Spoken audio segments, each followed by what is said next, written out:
Hello everybody.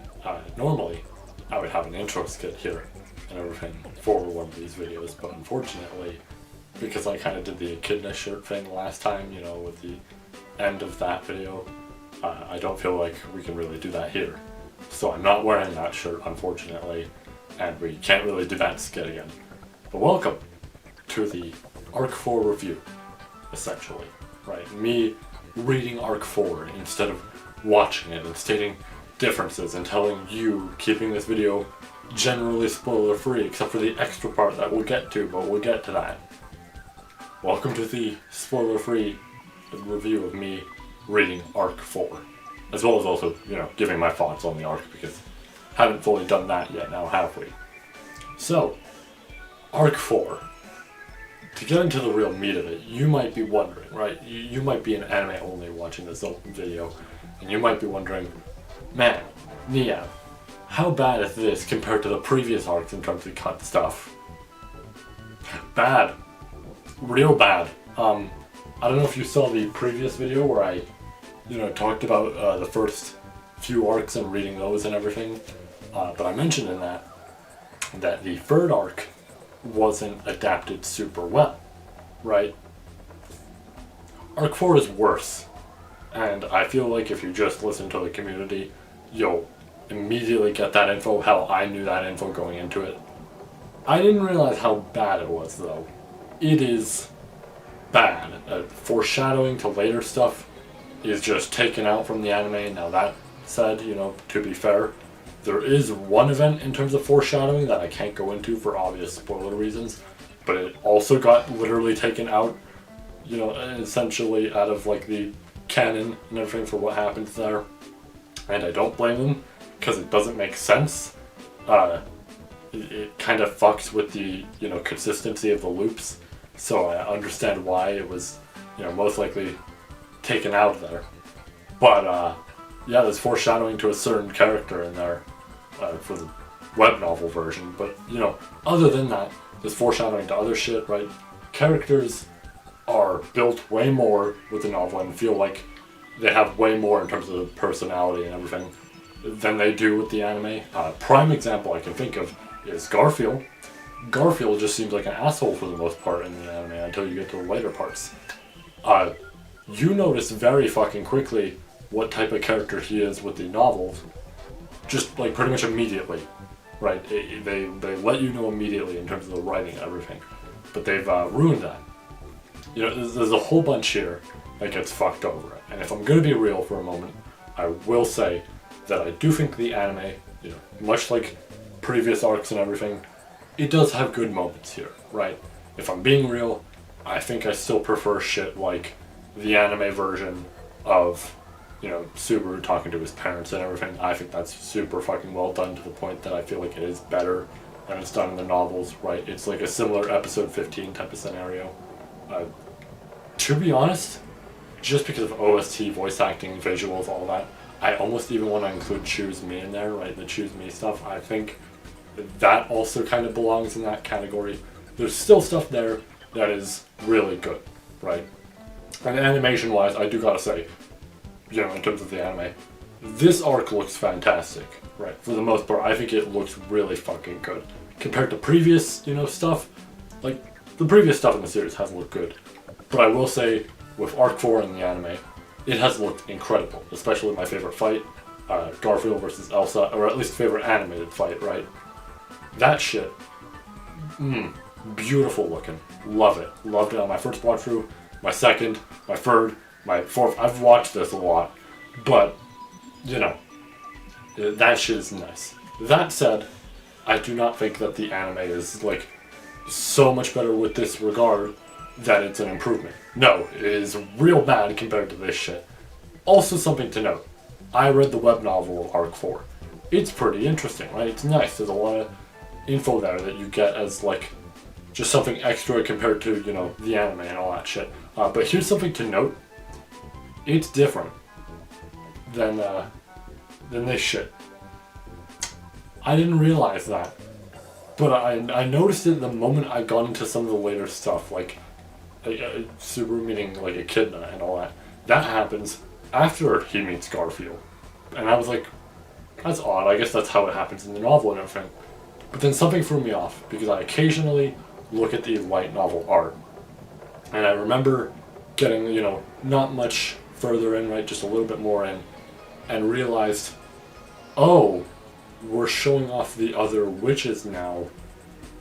This didn't happen this early in terms of the art, and I immediately had to grab one of the books and check it. I grabbed the first volume, believe it or not, and, flipped through it and looked and went, oh, there's the Echidna meeting, and then there's the Garfield meeting. And that made me realize, oh, there's changes here. And there's some, big changes. Like, for example, Subaru going to the mansion, all that, and speaking to Frederica and all that. Ram's not there in the web novel version. That is a fight he just has. Well, not even a fight, really, because it's him, Petra, and, Frederica. And it's just Frederica, and then she dies, and it's like, well, that's it. But, yeah, there are some changes I like, and there's also some changes that I prefer when compared to, the light novel version, and I guess, technically speaking, the anime, since the anime is going off the light novel version. There's here and there's in terms of what I enjoy more. But, anyways, I feel like we should get to the more important part, and that's my overall opinion with the arc, right? Because I haven't talked about it much in the past. So Arc 4 is interesting to me, right? Because it's good. It's pretty damn good. I will say this is the first true time with a, arc in the series, and I didn't even feel like this as much later. I mean, there is a arc, right, that I feel like had a similar vibe of, fuck, what do we do here, right? But 4 is really incredible with what it does, because the way that deaths are handled and everything, the way it's spread out, and the different scenarios you see kind of equate to this bigger picture of, man, how's he going to get out of this situation? This is fucked, right? And I like that a lot. It really works out super well. New characters they introduce here are really great. It's interesting to see how these characters who we just met are built on super well, and we immediately learn about them and their backstories and all that, and that's really good. Pre-existing characters become fantastic here. The biggest example, of course, being Amelia, who, I won't lie, for the most part, and I think I've said this in the past, but she did kind of feel like a character who was just there, despite being the, main, the heroine. She's just kind of there. So, it's nice that this arc does, the first step of improving her and everything, and it improves her a lot. Similarly, the same shit happens with Beatrice. Beatrice goes from a character who's just there to, okay, here's this grander thing, right, and all that. And now that I think about it, actually, seeing as this arc is, one of the big things at the end is Subaru and Beatrice, making their contract, all that type of shit. For obvious reasons, we're not going to say anything, but what I am going to say is, what fitting timing, huh? Seeing as certain things, what fitting timing. But overall, I do think Arc 4 is very, well done. That said, even after reading it, I still think that this is generally the weakest of the big arcs to me. Now, hear me out, right? I still do think this arc is really damn well done. All the shit we get here, the backstories, all that, seeing this more emotional feel to a lot of them and everything, and especially the shit involving, Subaru and his parents, all that. The present with him is something I have wanted to see for a while in the series, at least, when I was watching it, as I was going through the episodes, I had wanted to see it, and it was nice to see there, essentially, right?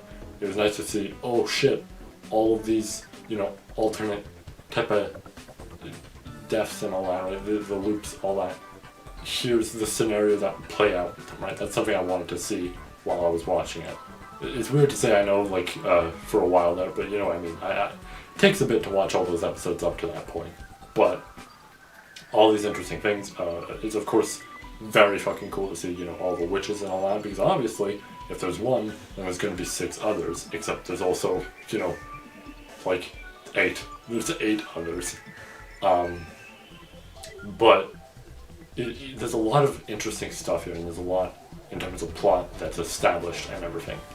That said, at least for me, I don't feel like Arc 4 hits as big, of this peak of a mountaintop as other arcs do. Still really good, right? I still think it's really well structured with what it does. But I don't know.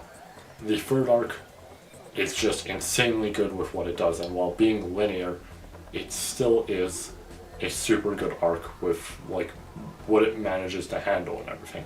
And future arcs after arc 4, I mean, I would almost say just get better and better, but then there's 7, which I don't think is as good as 6. But, you know, it's still pretty damn good, and I like, it's generally just, I don't know. I don't think that arc 4 is as strong for me as later stuff, and it's kind of unfortunate, because I know this is a big, general kind of fan favorite for a lot of people, right? From what I've seen, arc 4 is the big favorite for a lot of people. So, my opinion here might be a little bit weird, because I'm overall saying that this arc is the lowest of all of them, but I still do think it's really good, right? I like what it's done. Characters, getting more to them is really fucking nice, right? Especially when we see these other sides to them, really, and all that type of shit. I do love that. And new characters, like the ability to introduce new characters and then immediately get me interested in them and everything, right? And because of how much info is there and all that shit. That is really cool, right? I appreciate that a lot. There's a lot here to enjoy with this arc, and I did kind of wonder if I would almost want to put it like higher and everything, right? It did, you know, equal out to, nah, I don't really want to do that. But I did have to think about that and genuinely consider, do I think this is higher? Because I will say, web novel version does add more to it. There is a bit more there than you might get out of with the light novel version. There's also some stuff that kind of just gets removed, or I guess, you know, added later with the light novel, but it's kind of nicer without it. For example, I'm not gonna lie, I think the stuff involving Garfield and like Frederica's necklace, that type of shit, I think that's kind of weird, right? I think that shit is weird. So I kind of like with the web novel version, that's not there at all. But then again, I do like certain other things with the light novel version, like, I almost want to say that I do like Ram being there for the, you know, like fight against Elsa, or like, at least in one of the failed loops, right? But that said, it does create some interesting stuff there in terms of, you know, Super talking to Frederica and learning about the Demi-Human War, and that gives him a reason to learn about the Demi-Human War. There was something else actually, and I don't fully remember what it was, but there was something else that once I finished Arc 4, like in terms of reading and everything, I remember thinking about that one thing, and I'm like, man, I'm actually glad that Ram wasn't there, because it doesn't, like, there was something to it that actually made it work super well, at least to me. I really don't remember what that was, but, you know, I did like it from the aspect of that. There's also other stuff that I, you know, kind of prefer and don't prefer. Another example I can think of is, like I mentioned, the witches showing up early, right? Like, here's the thing, for example, right? Light novel, I don't know if I prefer Subaru immediately meeting Echidna and then meeting Garfield, because from a certain perspective, it's a little bit odd, right? He goes into the sanctuary and then he meets her. That's a bit odd. Whereas the web novel handles it in such a way where it's like, okay, he meets Garfield, they, you know, arrange what's going on, all that shit. He then goes into the tomb. By going into the tomb, you know, from there we get to the point that we're at, right? So it makes sense from that degree. But then there's also the thing of the web novel introducing the witches early, and it's like, here's the thing with that, right? Here's the problem I have with that. That takes away hype, right? Because the thing that I feel is, your brain, when you see somebody like Echidna, for example, right? It's thinking, oh shit, this is like this is the witch agreed. Whoa, like that's a new thing that they like decide to introduce. But at least for me, right? I mean, I guess there's like two sides to the coin here. It is either you immediately start thinking, wait, that means there's others, or you're like me, where you're so focused on the fact that this is a new person, but also, you know, this like new like witch of sin and all that type of shit, that you fail to realize, oh shit, that means there's more. Like, you do not realize that until it happens. And that's what I really like. And I know obviously she talks about it like shortly after, but it's interesting to me that it's like I had that general feeling and it surprised me.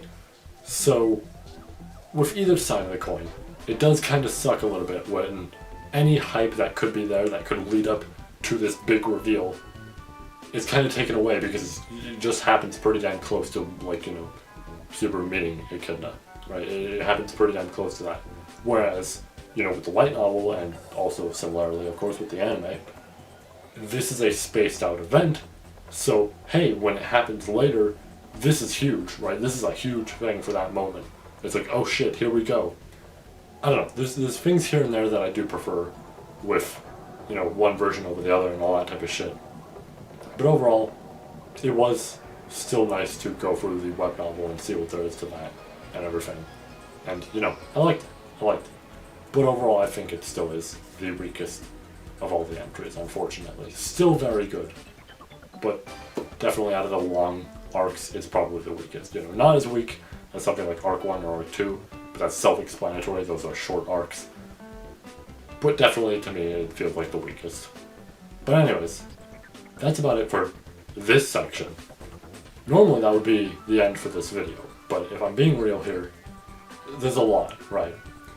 This video took a bit to make, on top of the fact that, if we're being real here, other than the next Arc 7 video that we have to do, which will be soon most likely, because while I am a little bit, you know, burnt out from reading, I might take a week or two to, like, wait before I decide to catch up. You know, from what I understand, the next Arc 7 volume has been finished, which is funny, because it actually got finished, you know, when I was pretty damn close to being done reading, so perfect timing. I just now have to wait for the translations, and then, you know, day after we get the last one, I'll upload a video on that. But we have that, right? And after that, if I'm being real, it'll be a bit till we get another video, you know, regarding ReZero and all that on the channel. Now, don't get me wrong, if I think of any theories or anything I want to talk about, we will do those. Arc 7 reviews and everything onward, we will do those, right? I still have to do EX5. We'll shove that in the Arc 7 video, like the big one, just for the sake of almost an incentive to be like, hey, this video, which you may have seen most of it, right? It's like you may have seen most of it because maybe you watched the previous Arc 7 reviews and all that type of shit. I will make it worth a watch by putting the EX5 at the start, so hey, you can watch that, and then you can just, you know, back out of the video, whatever you feel like if you've already seen it. And if you haven't, perfect, there you go, EX5 and all that shit. It's nice, it works either way, I feel. But, you know, I'm still going to be doing all that shit and everything. But, I feel like overall, this is kind of the slowdown point for this, like, content on the channel, right? I still want to do the theories, I still want to do stuff I want to talk about regarding it, and I'm still going to do, you know, future reviews. It's just, now we've hit the overall end goal I mentioned in terms of, like, the big reviews that we had to go through, right? I mentioned this, I think, with the Arc 6 video, and probably the Arc 7. I think the Arc 7 is more likely than the Arc 6 one, but I think I might have mentioned it in the Arc 6 video. This was, you know, the final stop, essentially, for now, right? This was to be expected. I'm not necessarily focused on this series on the channel, right? I love to do videos on it, and I love to entertain you all with it, but it always should be noted that I like to do variety content to entertain all sorts of people, right? Because that's really what I want to do. Entertain all sorts of people. I don't want to just stick to this, especially because that also would give me burnout. So, this, you know, normally this would kind of suck as the last video for a bit. I mean, I guess, like I said, the Arc 7 one, but still, this would kind of suck as the last, you know, big video in there, because it's not even that long or anything. And, you know, it took a bit to do this. But then I got thinking, right? I was thinking about it, and realized, you know, there is something I promised. There is something that I said, hey, we do that after we're done all this shit and everything. And I realized, oh yeah, that'll take a while, because I really like to talk, and you know, I think that actually might make this video a whole lot longer than it is with this, what I can assume 20 minutes. I don't know, I actually can't see the time that well. I just see a 2 there, so I think it's 20 minutes. But, you know, I thought about it and went, you know what? We can make this longer. We can make this like the other reviews. So, I decided to prepare a gift in advance. Which I guess technically speaking, not really in advance. I mean, it's kind of just going to happen now. But to me, it is in advance. Because I did it ahead of time. That's right. This part of the video is actually being recorded after I did that shit. So I already know everything I said there and everything I put down. But anyways, without further ado, to give you all a proper, you know, big thank you and all that type of shit, right? With just how much you've all stuck through these videos and everything. And, you know, I'm sure future ones to come and all that, right, regarding ReZero. And possibly the other videos on the channel, which if so, thank you very much. But, you know, regarding that and everything, to give you all a nice gift, thanks to your support and sticking through with me and all that shit, I would now like to present to you the part of the video where I go through a few tier lists and rank some stuff regarding the series. So, past me, take it away.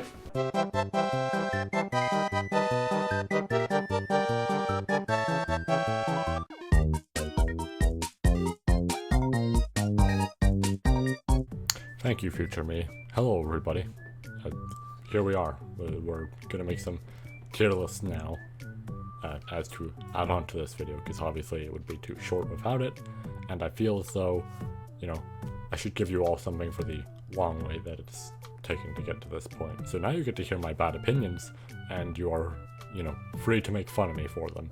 But anyways, we got a few tier lists here. I'm just gonna give my general thoughts about everything in terms of all three of them, just for fun, because why not?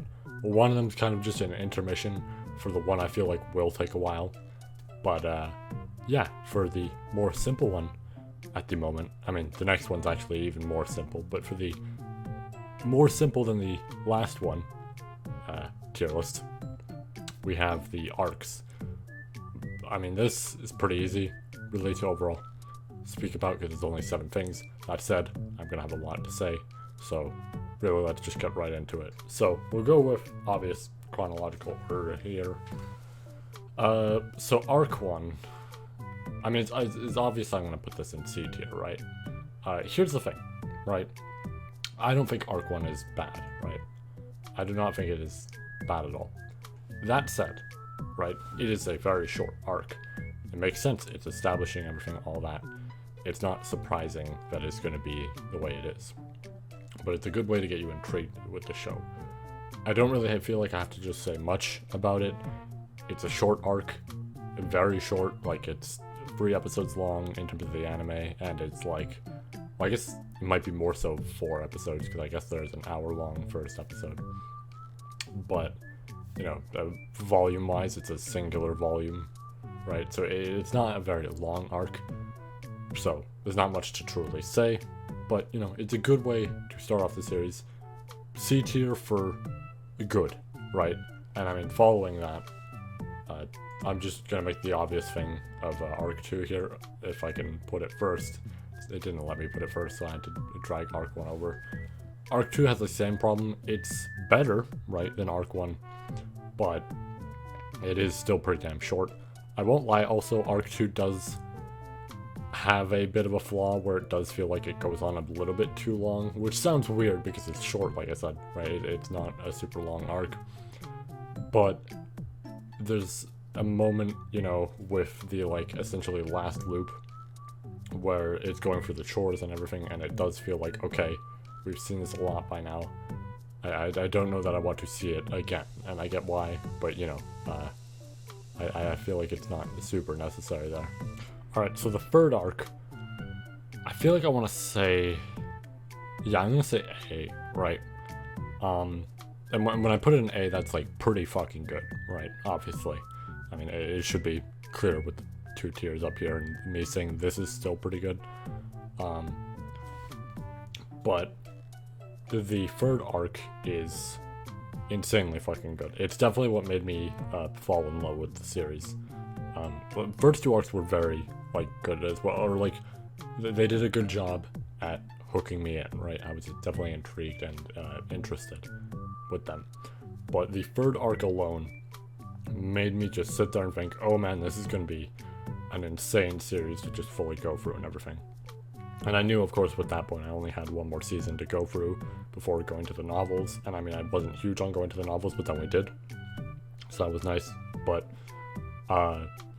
you know, the third arc, really fucking insane on how good it is. I enjoy all the fights there, all the big moments.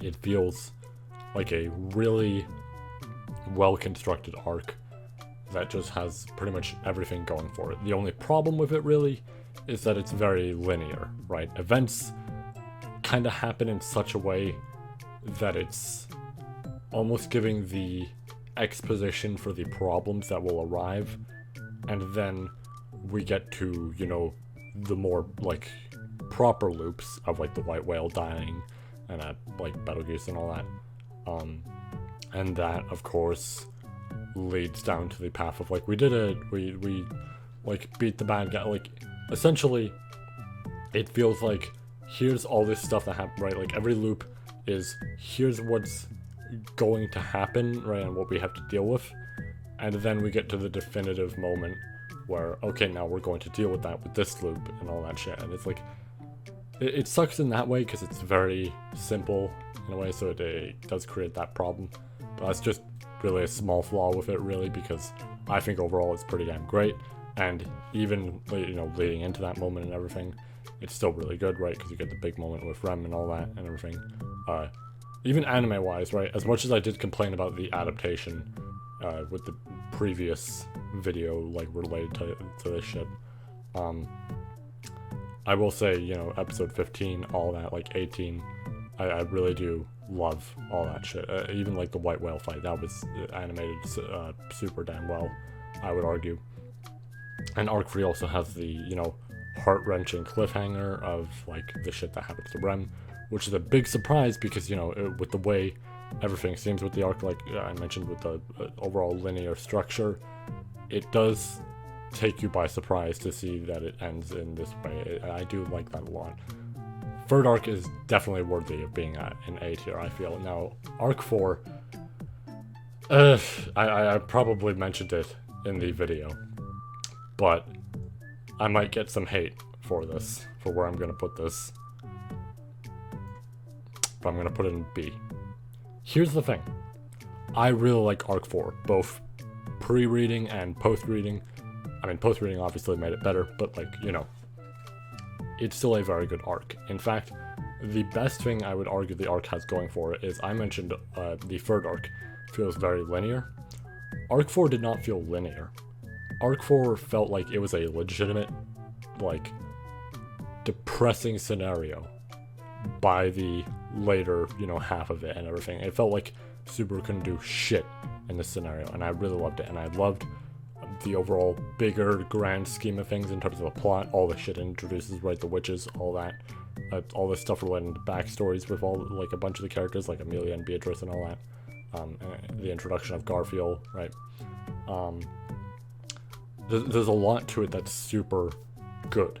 That said, I don't know, I don't feel as though Arc 4 landed as hard for me as it did with, like, the third arc and everything, right?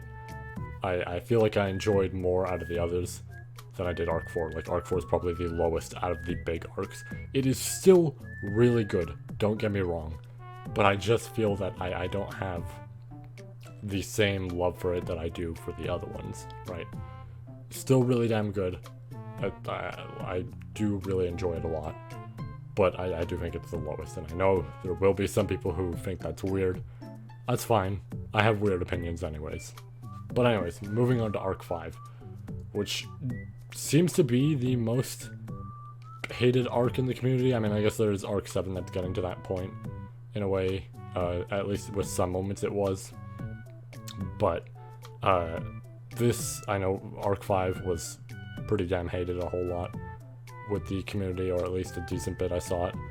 Despite that, Arc 5 is really fucking enjoyable. I had a great time going through it, and the fact that that was the first thing I got to read in terms of the novels was really nice, right? Because if I had to read Arc 4 next, not to say it would be bad, but I would say that's pretty good, but I feel as though, you know, the third arc was better. The fact that I got to go into Arc 5 in terms of reading, that made me want to read more, right? It got me excited to read more, and I like that a lot. Arc 5 is just, it's interesting, because Teppei decided to take a more, you know, battle-focused stance with it almost, and it feels really damn good. There's still enough plot and interesting twists and all this shit and reveals there, right? All this building on characters, but it still manages to focus super well on the fights and make them entertaining and all that. Arc 5 does have the problem that, you know, a certain character there, right, or at least I feel, has that problem, but overall it's pretty damn good in terms of an arc. It has my favorite Sin Archbishop there, or they get introduced there rather, right, after having some build up here and there from the previous arcs, so it's great to see her. But yeah, I think it's definitely worthy of S tier. Alright, hello, welcome to the future past Niab now taking over, because we had to actually take a slight pause there. But anyways, continuing on with this list and everything. Arc 6. I think we all know where Arc 6 is gonna go, obviously. It is still insane to me how good Arc 6 is, right? It is super fucking well written on all fronts, right? Like I mentioned with Arc 5, it takes a good turn with the like battles and everything. Arc 6 manages to take those battles and fit them really well from a narrative perspective, while also just making them really fucking cool. On top of the fact that the story of Arc 6 is like great, right? It's really fucking good. There's some insane reveals there, right? Character developments are really nice and all that, right? The ending of it makes me very happy, right? There's a whole lot there, and I really do love about it. And it is easily the best arc of anything I've seen, right? There's some stuff that's coming close, right? Like the last Fist of the North Star 1 arc, I really fucking love. Chimera Ant, despite me not being super huge on all of Hunter x Hunter, I think Chimera Ant is also up there as like one of the best arcs I've seen. The Arrancar arc of Bleach is also really fucking good. And honestly, with the way 1000 Year Blood War is turning out just from 7 episodes alone, that might also be up there later on. But none of them really compare to this, because I think Arc 6 to me is the like best out of all of that, right? It's the best out of all my favorite arcs. It is really fucking good, really well written. I absolutely love Arc 6. And it's the unfortunate thing of like, I put a peak category here, and if I'm being real, right, I like to say that for fun most of the time, but I don't genuinely mean it. But with Arc 6, I don't know, because it's like, it's kind of worthy of having that title, because I honest to God don't know if we will ever hit that point where we get an arc that is better or on the same level or something, right? I mentioned it, I think, with the video, where I think there's this problem now of anything past this won't be as good, which isn't that bad, really. It'll still probably be really good, right? Like, I'm going to talk about Arc 7, and, you know, you'll see my opinion on that. But it's still, like,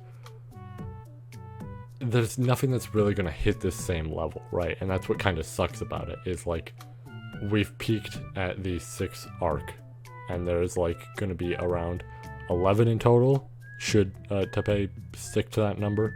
So it's just, like, we have, like, what with the, you know, exclusion of Arc 7, because I know it's all, like, it's not done yet, but it is kind of almost done. We have 8, 9, 10, 11, like, we have 4 more, essentially.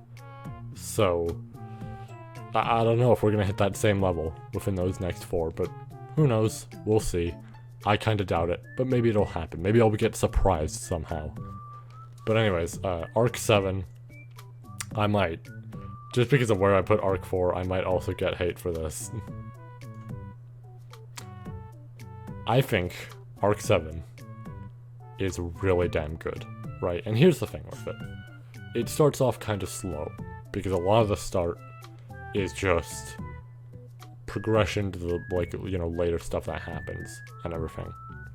And as a result, it's like, it's kind of slow to begin, right? It's nothing huge in terms of beginning. But I will say, the stuff that happens on the third volume of Arc 7 and onwards is really damn good. Like, I haven't even read the newest volume, or at least what's out of it, in terms of the WCT translations of it.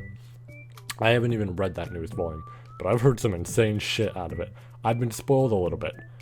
When I say a little bit, I mean, like, I know the big reveals of a few of the chapters. Not all of them, but a few. But it is, like, really damn good when you get to that later point. The only flaw really is it's slow early on. It's still good, and if anything, I will say this about it early on. I like that shit goes down immediately. Because with previous arcs and everything, it takes a bit till, like, something bad happens, right? Arc 7 happens chapter 1, in terms of something, like, going wrong. It happens chapter 1. That is pretty damn good. We just start off, like, in that type of situation where it's like, okay, there's already a death and everything like that. It's nice. I like that. It's slow, but you know what? It at least has that going for it. That's very interesting. I like that. And I will say the, you know, building of characters like Todd and everything and all them is interesting. I do like him a decent bit, so it's like, you know, it's neat to see all the characters there, even if there isn't much to go off of with that. But that's overall my arcs and how I feel about them. I feel like there will be some strongly written comments, like, with some of the places possibly, but, you know, and it might be on other places and everything, you know, like Twitter or the Discord, like the WCTG Discord. But yeah, that's overall my opinion on arcs. So let's go to the small intermission tier list.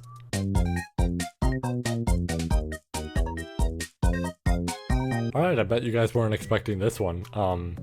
So when it comes to OSTs and also songs, I'm pretty big about that type of stuff. I'm a big music man, right? I've debated on making videos relating to that in terms of video game OST type of stuff and everything, and talking about specific things, whether it's like a remake of a game and thus, you know, they change up the song a bit, right? Whatever it may be, they remaster the song, or if it's like just something lesser known that I just want to speak about. I've been debating on doing that type of shit, but I'm also big about just, you know, general songs.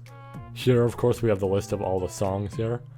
So I guess we shall now rank that before we get onto the big tier list, because I feel like this should be kinda easy overall.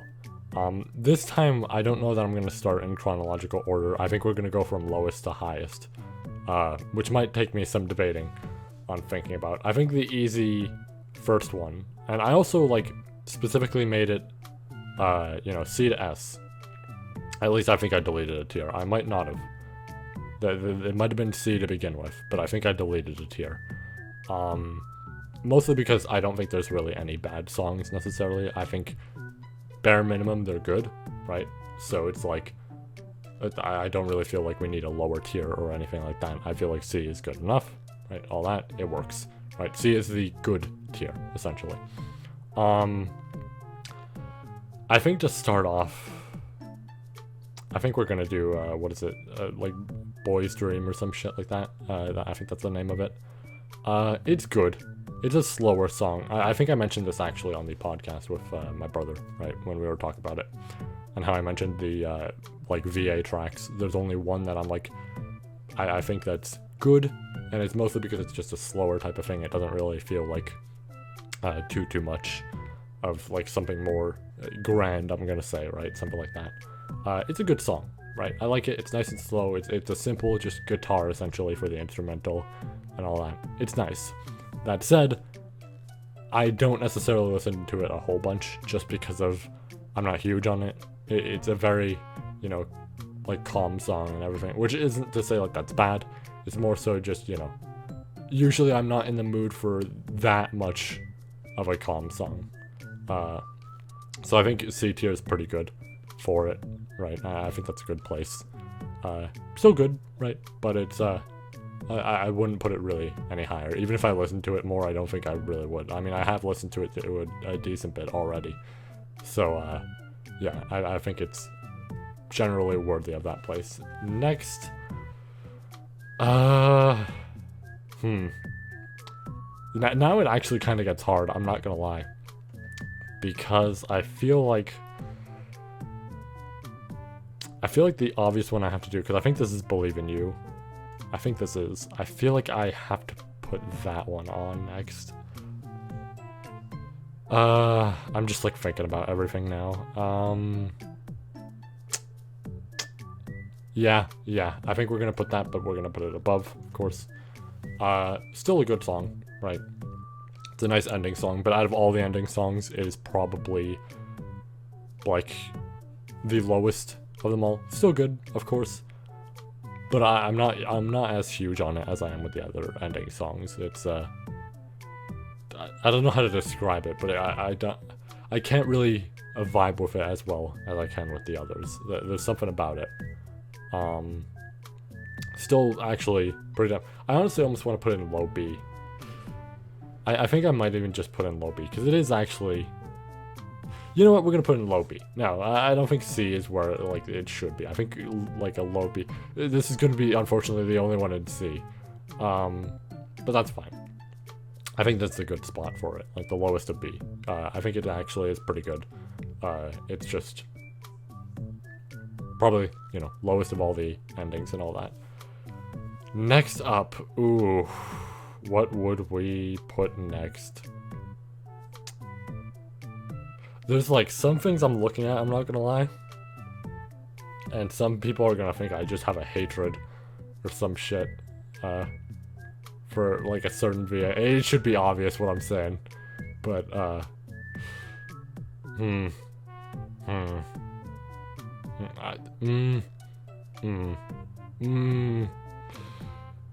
I'm like, I said I wasn't going to go in chronological order, but I feel like I kind of have to almost with this. I'm just trying to think, like, is there anything that I would... No. I think it would be this. Door.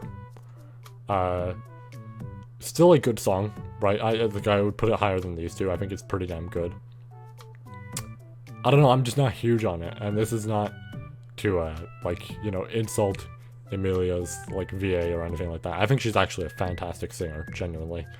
Or at least, you know, when they get her to do songs, she is really damn good at it.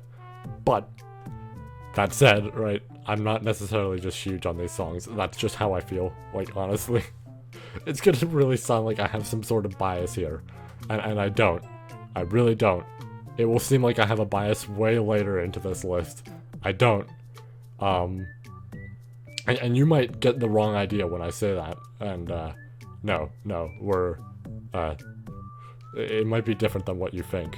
But, I don't know, I'm just like, I think it's a pretty damn good song. But I would still put it, pretty low. And following that,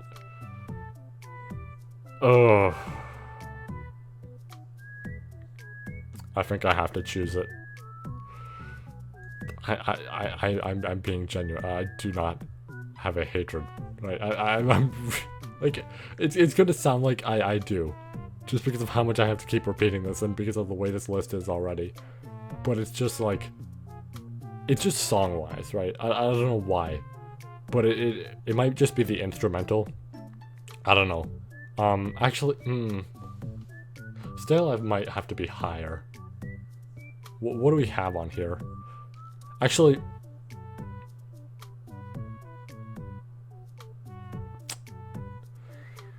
No. You know what? No. Let's put this first, actually. I didn't think about that. The song from Frozen Bonds, I don't remember the name of it. I do believe it has the word name in it. I think that would actually be lower than this. Still a good song, but I think the other songs made by the same artist for this series were better and everything. But I do think Stay Alive is higher than that. I honestly forgot that that song was on this list. I probably should have remembered, seeing as this is a list of all the songs. But, yeah, I think that's generally a good place for all this. See, it's not as bad now. I had to just think about it a little bit.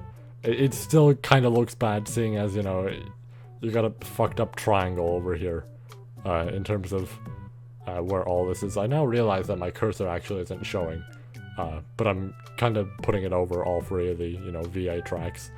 It's a fucked up triangle, but you know what? It's still... There's no bias, nothing like that. It's just generally how I feel about the songs.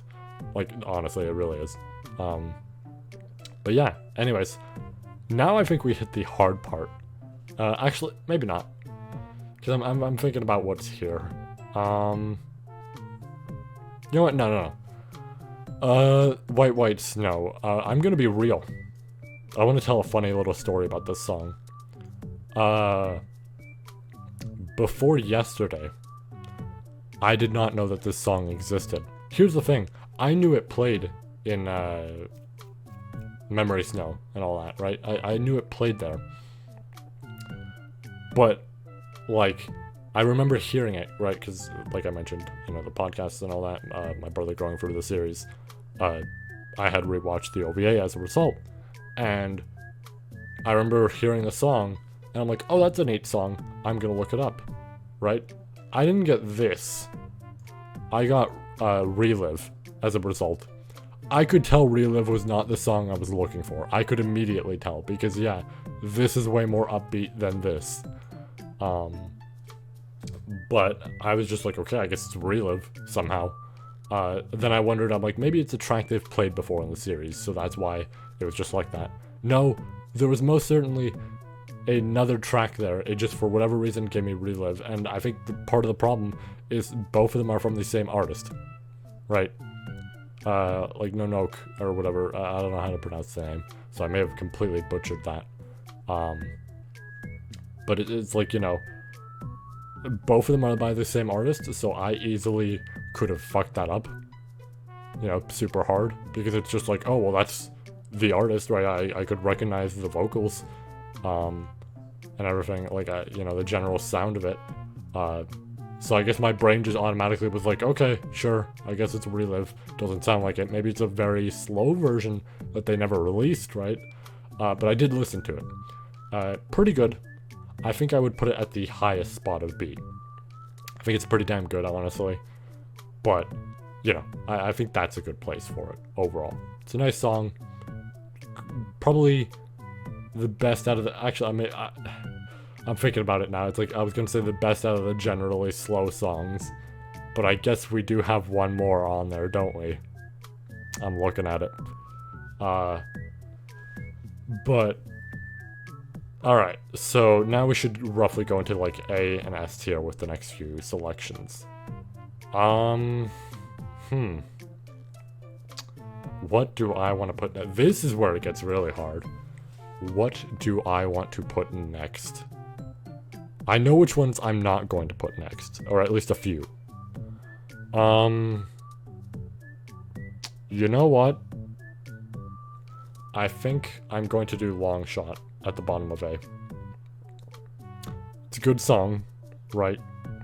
It is the lowest of the openings for me.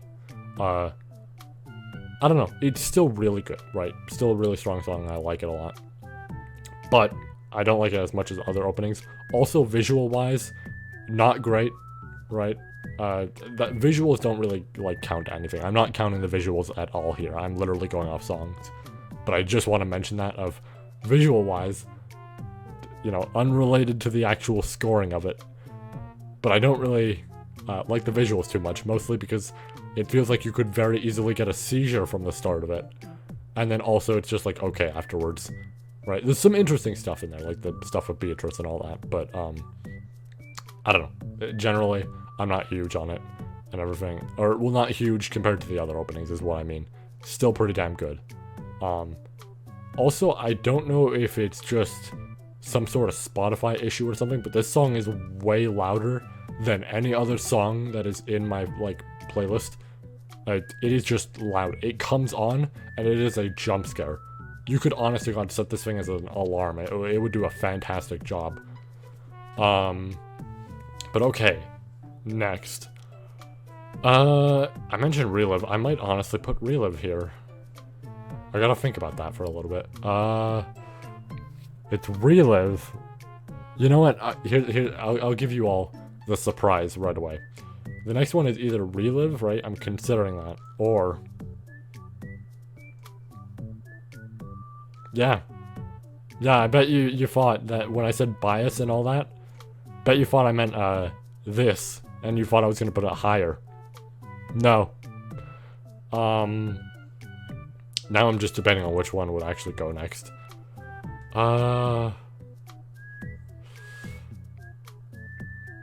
Yeah, fuck it, we're doing Wishing next. So here's the thing. I like Wishing a lot, right? This isn't biased, of course, towards, Rem being my favorite character and all that. I just generally, like that song a lot. But, that said, it is, how do I want to word this? I will say, I like it when songs... It's gonna sound weird to say this, because I do like a lot of genres of music and different styles and everything. Like, I still like the stuff that's in the lower tiers, of course, and everything like that.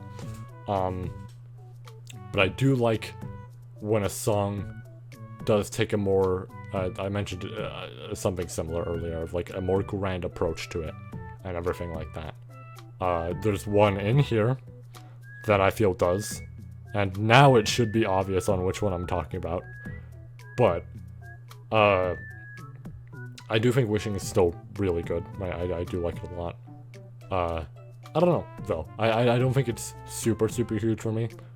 I still really do enjoy listening to it, but I think, you know, that low on A is a good place for it. And as a result, I think we'll then put Relive there, right in front.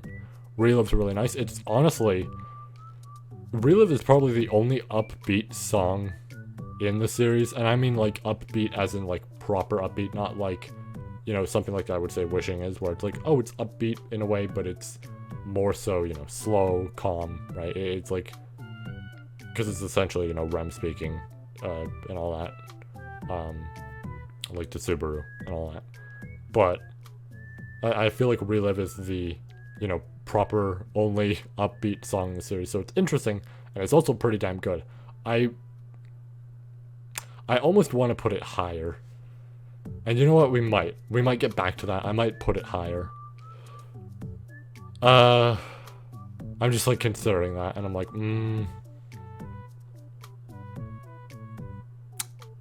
You know what? No, I think that's a good place for it. I was thinking about it. Actually, I said only upbeat. I guess there is straight bet. I guess straight bet is a thing. But I mean, Relive has like an upbeat, like, less heroic feel and more like fun, right? Which makes sense because it's from a generally fun OVA. So yeah, I guess that's more so the theme I'm going for with it, or like that I'm trying to say it has. I feel like next, would it be Memento? Would it be Memento?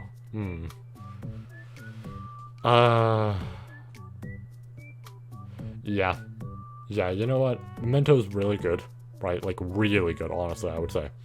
But I think it's worthy of that spot. Yeah, I was trying to think about it just more and be like, oh, well, what about the other songs? Nah, I think it's good there. Yeah, I like Memento a lot. I think it's worthy of a place like that. Next, I feel like, I also want to actually know, Memento's honestly the ending song I remember the most, with the exception of, you know, Styx Helix, I think is how you pronounce it. I don't know. A really weird-ass title. But it's probably the one I remember the most. I don't know why. It's just like a... Because some of the endings... I'm not gonna lie. Stay Alive and, where is it? Believe in You. The intros to them, for whatever reason, back when I was, like, first watching and I watched with a friend, they both, like, meshed together in my brain. And I could not remember which was which. And it was such a pain in the ass. This one though, like Memento, I remembered immediately. Like the new, just okay, this is what it sounds like. All that. It was pretty damn easy to remember. And I listened to these songs like at the time of, or oh shit, wrong one. At the time of me, being like, oh wait, what did that sound like again when it started and all that, right? And like trying to remember the whole thing. So it's kind of funny that it works out that way. Speaking of Arc 4, I think I might put Realize next. Would I put Realize or... Because I do like Redo a lot, but... You know what? No, we're gonna put... Yeah, no, I'm gonna put Redo next. I like Redo a lot. It's the iconic song of the series. Or at least intro of the series. Albeit, they use this more for, like, the leitmotifs and everything. Which is interesting. I haven't actually heard of that many animes that use the ending as a leitmotif for the series rather than the opening and all that. Or, an original song they make, like, for the OST. I do like Redo a lot, but I would say something like, you know what, we might as well just put it on there now. I would say something like Realize is higher for me, right? I like that more. That's a really good ass opening. I almost want to say like, right, doesn't matter, right? Visuals don't matter in terms of my ranking. That said, I do really like the visuals of Redo. I write.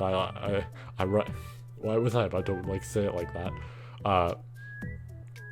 I like that the opening kind of just like reverses itself, right? When it starts, right, similar to the theme of the show, and then you get to the end of it, it essentially shows, Subaru dying, all that, right? It's showing you the purpose of or maybe not purpose, but like the overall big plot element there, just right then and there in the intro, which I think that plays on the second episode. So I mean, I guess by that point you already know about it. The only weird part of it is that it has Felt in there, and Felt really doesn't amount to much. I mean, she is going to be an important part, most likely, of the story, but at the current moment, she hasn't done much. But visuals don't matter, so it's whatever. Realize, though, I do like a whole lot. I almost want to mention something about it, and I don't know if I should. I don't know if I don't know. You know what? Because I feel like this is also a general safe point for people viewing the tier list, and we don't have to worry as much about spoilers and everything. Then again, I might have said some shit with the arc stuff that might have been bad. I honestly don't entirely remember, but this might be a general safe thing, so you know what, I'm not going to say anything too much, but yeah, I think Realize belongs there. Now, I think we've hit S tier. And yeah, you might notice something that's still in there, and yeah. Alright, so, what do I want to put as the lowest of S tier?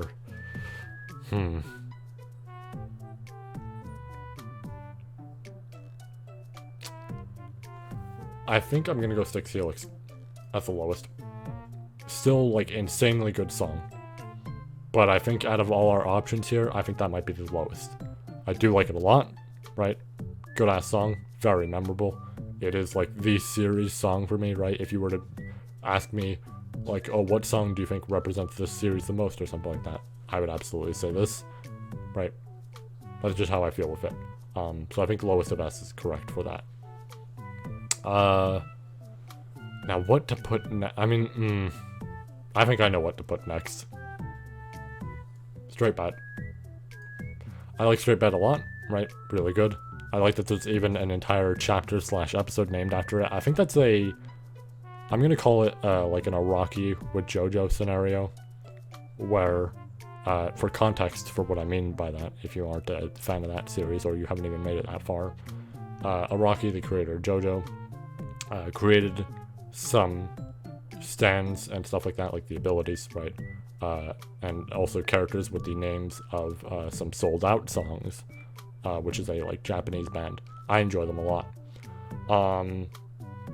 as a result, to essentially, you know, how I'm gonna word as like payback for that, right? Like as a like thank you type of thing.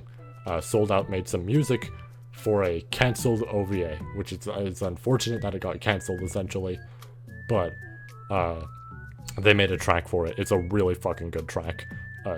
If you're a fan of like, you know, JoJo and you've heard about Sold Out, that is probably the track you've heard of, most likely.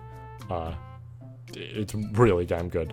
But you know, they essentially like showed respect to each other with that, and I feel like that's what was done with Straight Bet, where Straight Bet was made for the series, right? Like, you know, during Arc 2, and then it was referenced with an Arc 4 chapter, and the Arc 4 chapter, when it was animated, just so happened to also have the song in there, most likely because, yeah, you know. Still, very good song, like it a lot.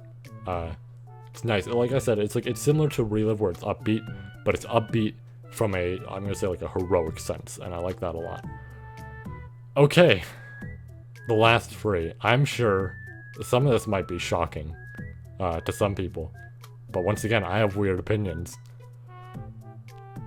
This is the problem. I don't know what order to put this in. I know what's first. I know immediately what's first. I don't know where to put the other two that I'm looking at, though.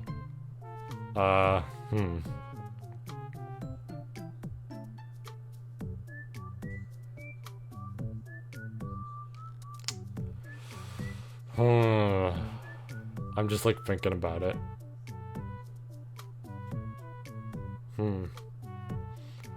This is tough. This is legitimately tough for me. You know what? I think we're gonna do what you don't know. So this might be shocking to some people that this is this high up. This is what I was referring to with bias and everything, because Rima Rukawa, the VA of Ram, very much enjoy, you know, like, I very much enjoy her as a VA and everything. Like, I think she's really fucking good, like insanely good. One of the few VAs out there where I think it's somebody with a huge vocal range that can also like do tones super well and shit like that, right? Not to say that, like, you know, most VAs can't. Most VAs really can. It's just something like with as absurd of a vocal range and everything is, you know, just insane. And I especially like that with a VA. If I cannot tell you are voicing two characters that I know, you are doing a fantastic job, right?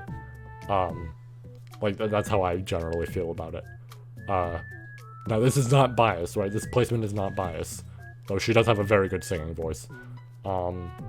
This song is just really damn good. It's a weird combination of being a slow song, but also something more dramatic, and I like that a lot. It is the only VA track at the moment that I feel is like that, where it takes two different tones at the same time. I guess Stay Alive is kind of similar, but it is generally still like more slow feeling than it is dramatic and everything. I feel like this, right, like What You Don't Know, is very much both of that, right? So I think it's pretty damn good. I think it's worthy of that spot. I do like the song a lot, and it's not biased or anything. It's just genuinely how I feel about this song. Next, I think we're gonna go with Paradisus. I like Paradisus a lot. It's probably the best opening in my opinion. Just really fucking good. Yeah, that's all I have to really say. And it should be obvious what's last. This might be surprising for a lot of people. Shit, I didn't mean to put it there. There we go. Theater D. That might sound shocking. But the weird thing for me is, like, here's some things, right? Number one, I'm a big fan of some dark feeling songs, right? Theater D is very dark feeling. It does not feel, I'm gonna say encouraging in the slightest. It's also, I don't know, it's just something about it with the, like, you know, instrumentals, all that, the vocals, everything. It's just really fucking good to me. It is like the best out of the tracks in the series. And it's funny because it not only plays once, it also plays when my favorite character is seen dead with just a, like, sword, or I guess a dagger, just stabbed right in the back of their head. And it's like, oh yeah, no, this is my favorite track regardless. Like, honestly, when I was watching it, I like, was like, I had that feeling of just, man, this is like fucking depressing with this scenario and everything. It's like, this is horrifying. And then, you're seeing the scenes of like all the villagers, all that, and like Rem on the floor, dead. And I was both trying to pay attention to that, but also sitting there thinking, man, this song playing right now is really fucking good. Like, it was just a combination of that feeling. It was really damn funny.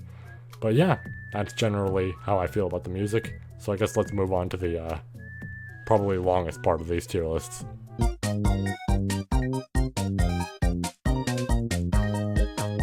Alright, so here's the longest part of this tier list section. It should be obvious why this is going to be long.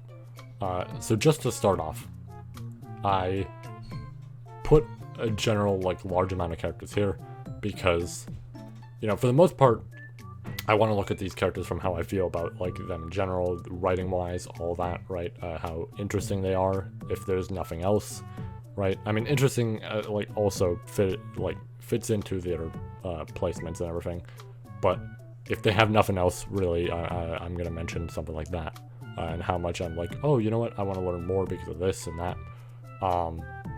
There's some, though, that either I don't know, or, like, because I haven't read enough yet, or there's just so minimal in terms of info with them that I feel like they could just be placed here, no problem, right? I know there's some people from EX5 here. It's mostly because I haven't read EX5. The list will change, of course, once we get to that point. I have some of the generals here just because, I don't know, I haven't seen an insane amount of them, right? At most I saw them in EX4 kinda, but like, it was very small in terms of amount, so it's like, really, what does that do for me? But generally I think this amount of characters here is the proper amount that we need in terms of, okay, I can actually give a general opinion. I believe, everything here I can just mention, right? But alright, let's just get the easy ones out of the way, right? So first of all, okay, so that one's done. You know what, there should be a tier lower than that. Let me fix this tier, hold on. Can't see my keyboard, so this might be a little bit hard to type. I actually cannot, it's kind of tucked under the desk here. Let me just make sure I can see it, there we go. Alright, good. I think this is good, right? I think we're off to a good start here. And let's get the other obvious ones out of the way. So, will this scroll up with me? No, it will not. Oh, this is a pain. I should just get the mouse out. Alright, well, so that one's obvious, right? I don't know if I have to really explain it, but in case anybody's new, favorite character, multitude of reasons. I feel like the development's really cool. I won't lie, I have a bias towards, like, I really do like the trope of, like, Onis and stuff like that. I also do like weapons that are just interesting, right? Like, in a way, like, stuff like tridents, right? I really like tridents. That doesn't relate to this, but what I also like is morning stars. Those things are really fucking cool. So, but overall, I do like Rem a lot. I like her character development. I just like a whole lot about her, and she is easily my favorite character. So, that's just generally how I feel. Simple. I know, bad opinion to have about that character, but, next. Where's Spoob? Where's the Spoob? We gotta look for the Spoob. There's the Spoob. Let's pick up the Spoob. Let's put him there. Very good character. Very good main character. Very nice main character. Let's continue. Where's the Beatrice? There she is. Put her there. She is also very good. Like her a lot. Alright, where's the Garf? Where is the Garf? I will say, right, this is something I should note. Beatrice and Garf definitely both got better as I read Arc 4 and everything. But then again, like, so did Subaru a little bit and all that. Not enough to get to this point, of course, right? But Garth and Beatrice both did get better with reading, and I do enjoy that a lot. That makes me feel better about like solidifying that spot for them and everything, so it's nice. Next up, was it Melee I had in number 5? I'm not gonna lie, I do forget my top like 10 sometimes. I think it was Melee next. I think it was Melee. I believe so. Yes. Yes, because I'm starting to remember now. I believe we had Melee there. Melee's very fucking good later, right? At least I feel that way. Arc 4, you know, you get the introduction of her, and it's like, or like the proper introduction of her, and there's not much to go off of there. I didn't even remember her after Arc 4, but with the stuff with Arc 6 and, you know, learning the backstory and all that shit, she does build very fucking well as a character, and I think she's absolutely worthy at the spot. Also, idea of using Witch Beasts as an ability, very fucking cool. I like that a lot. I think next we had Amelia. Yeah. Amelia should be self-explanatory on her being there, right? You know, I could get somebody not putting super there. I mean, I kinda could get it, really.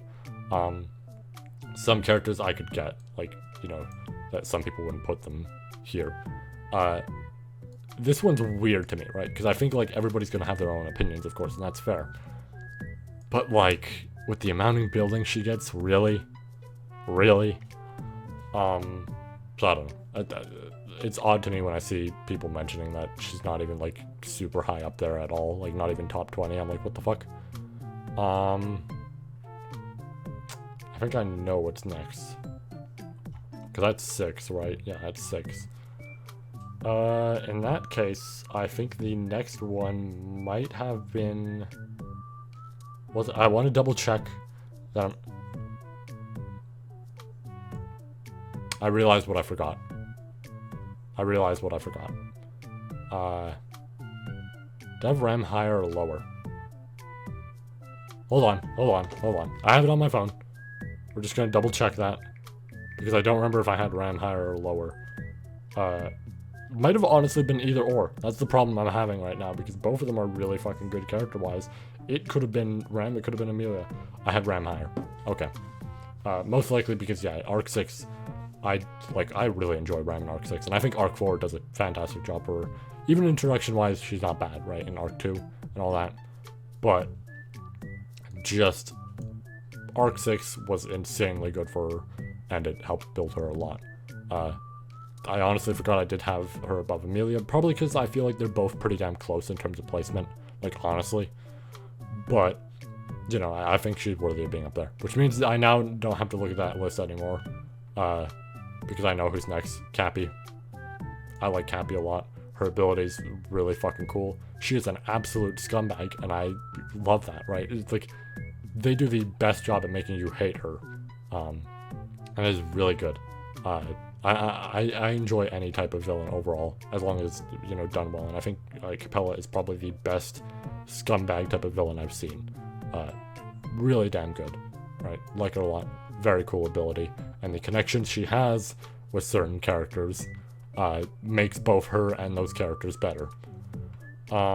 Just because of, you know, implications and all that, right, in terms of backstories and all that shit. Next. I know who's next. It is you. You are next, Shaula. Should be, generally, I feel, pretty obvious why I enjoy Shaula a lot. She's just a really good character. She is Arc 6's Beatrice, I feel. She is Arc 6's Beatrice. You know, like, abandoned there for many fucking years, and just feeling lonely, all that. I also like that she can turn into a scorpion. That's really fucking cool. And they give her a really fucking sad send-off. It's like a really bittersweet send-off. And I mean, I guess there's now a scorpion, like, small little thing that Melee has, but, you know, that's technically her, but, like, overall, she's a really good character. She will probably fall, because it's like, okay, other characters will get better, and as a result, they might get onto the top 10, right? Which, she's dead now, so it's like, unless there's side stories that involve her and shit like that, I don't feel like she will remain as high, right? And, like, those side stories would have to add on more, a whole lot. Next. I know who the last one is. It is... Where is he? Where is he? I'm blind. Dude, I am so fucking blind.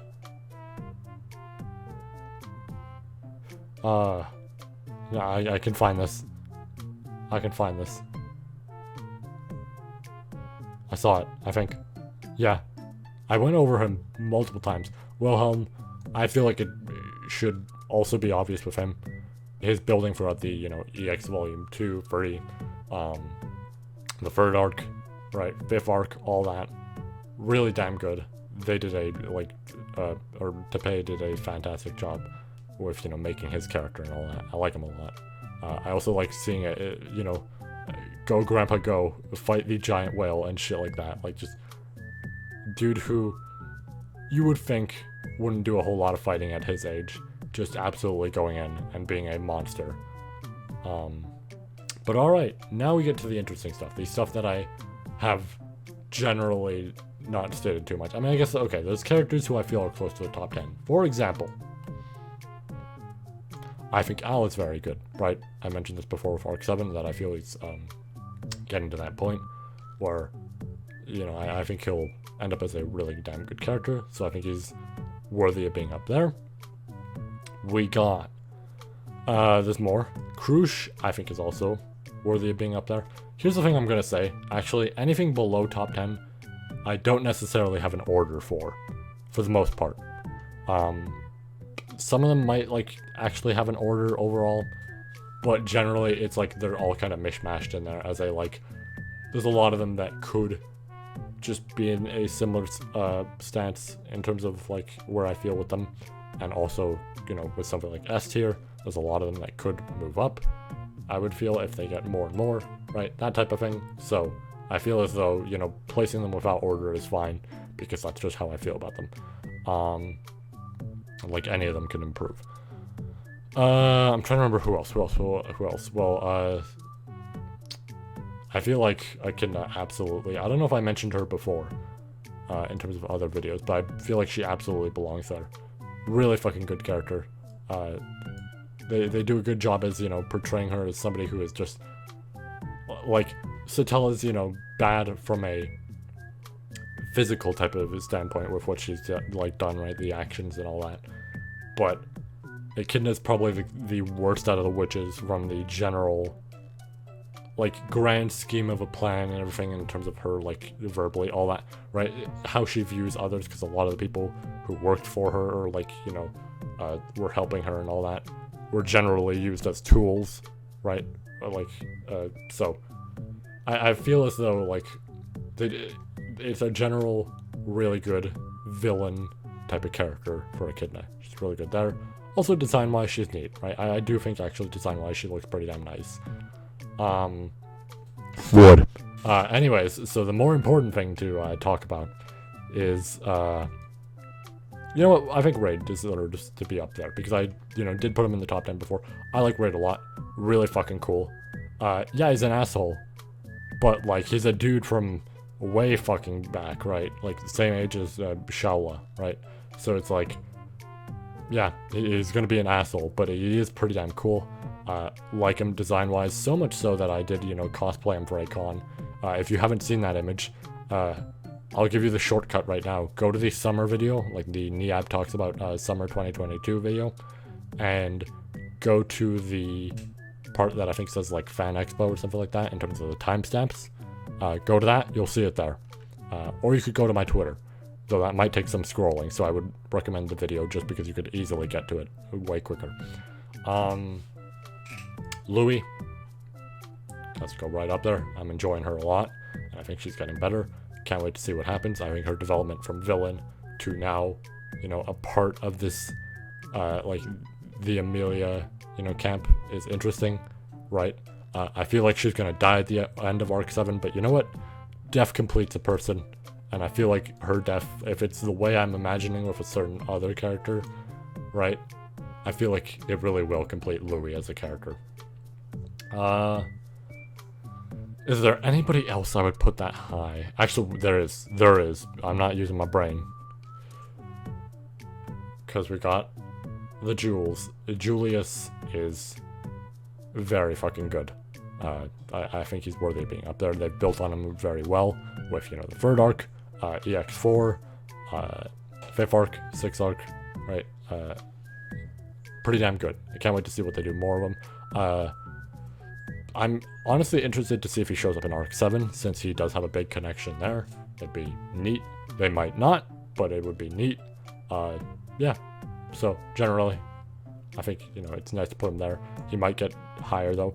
If I had to be real, if I was gonna, rank it, I feel like Al, Krush, or him would be the most likely to go up. So maybe... you know what? No, for the sake of things, we won't order it, but I will say they are the most likely. Everybody's still kind of close there, except for Raid, where I feel like Raid will only go down because, there's not anything more out of him at the moment. And I don't feel like there will be with the main story overall. But, I think if anything, right, if by a small bit I was to say, I feel like it might be, one of them. But also it could be Louis. It's hard to say, really. That might be it. I think that might be it for the S tier. Actually, I'm forgetting. I'm stupid. Teresia is also very fucking good. Just generally really good character. EX2, EX3, the third arc, fifth arc, where you learn about her backstory and all that, and it's a long backstory, but it's really good. I think she's worthy of being up there. She will probably drop, of course, but her the most, right, out of everybody. Raid and Shaola might be able to keep their spots depending on, side stories and all that. I highly doubt she will keep her spot, seeing as she is dead. Actually dead and not coming back. So, but I think that might be it. Just double checking. Making sure. Yeah, I think we're good. I'm seeing everything here. I'm not even missing anything. I think we're good. Okay. I think we can move on to the next tier. Alright. Next tier. Who am I gonna put there first for A tier? Which I think is, pretty damn good. Let's put Felix. Let's put Felix first. I like Felix a lot. I think they did a really good job with him building, especially with EX1 and EX4, and then throughout the series, right? Seeing his the problem he's having because of Krush's state, both after the third arc and then fifth arc with what happened with Capella. I think it's interesting to see this I almost want to say a facade, but I don't know if that really would be correct. It's just I'm sorry, I keep looking down and seeing the please die tier. It's really funny to me. Yeah, I think generally it's interesting to see all that and everything, right? And I think overall Felix is really well built as a character. Yeah, I like him a lot. Let's see, what else? Who else would we put in A tier? I think we can put Elsa in A tier. Elsa's really cool, right? That said, she's dead, and she doesn't have a whole lot to her character, but it is interesting given, certain relationships, and all that, and, backstories and everything. But, overall, she's just a really cool character who gets to be up there, because I think they're interesting from that, regard, as they're a simple villain who's, I would almost say they're evil for the sake of being evil, but that's not necessarily true, because there's a backstory to her. But generally, in a way, it is kind of that, right? So it's fine. I like villain tour like that. That's fine.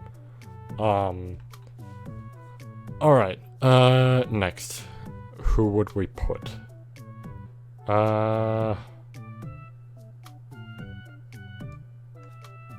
So this one I'm gonna have to explain, because I don't feel like I made myself clear with the previous Arc 7, video and all that.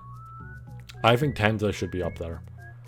Because I think she's getting really good. That said, right, I heard, or well, rather I've seen some people getting confused of me saying oh, she could possibly make it into my top 10, right, with the way she's going. Here's the thing with that. I do not automatically think that she is top 10 immediately, right? I think with the general way she is going, with the stuff we've seen and everything by the end of that volume, right? it was getting to a point where I was like, you know what? I think Tens is getting really fucking good, right? I think if we get more out of her, this could be very interesting. I would love to learn her backstory and all that, right? The stuff with her sister. That might have already happened by now, I don't know. But, like, you know, I want to see more out of her. Plus, design-wise, I honestly kind of like her, right? I like the little deer girl. But I do think she's, like, A tier, right? Right now, she's A tier. She's good. Like, she's pretty damn good. But I don't think she's, like, you know, up there. I think she could make it up there if we get more out of her. But who knows, right? It's just a matter of what Tepei decides to do, right? Next. Let's see.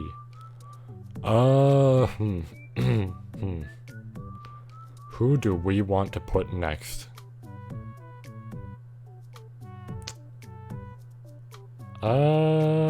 You know what? Yeah, let's put Regulus up there. I like Regulus a lot, right? I think he's good as a villain. He's a funny dude, but also has a very cool ability and, like, is legitimately interesting. He's also, you know, a scumbag. I don't know if he would be as much of a scumbag as her, but, you know, I think he's still, like, very much a similar villain from that degree and everything, and I think he generally works super well. So I think A tier is a good spot for him. I might, maybe not. I was considering one option, but, as weird as it might sound, that might be all of A tier.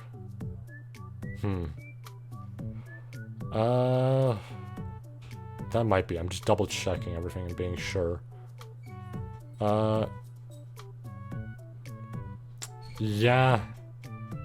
Yeah, I think I'm gonna say that's all of A tier. I'm just, like, looking at it. Yeah. Yeah, you know, I think we'll go with that for A tier. Shocking, I know we're... Actually, no. We have Otto. I forgot Otto was in there. You know, the funniest thing is how the show treats him. Otto's pretty damn good, you know. I like what they do with him. Could also put Patrash up there.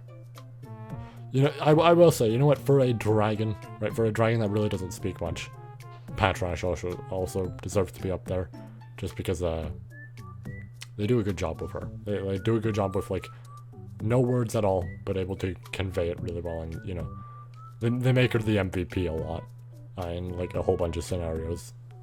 I think that should be it, though.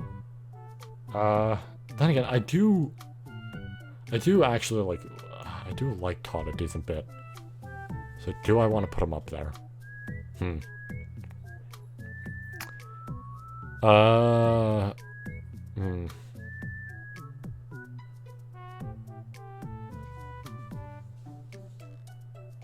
know what, there is someone who I do actually want to put up there. I'm looking at it now, and I forgot I had them down there.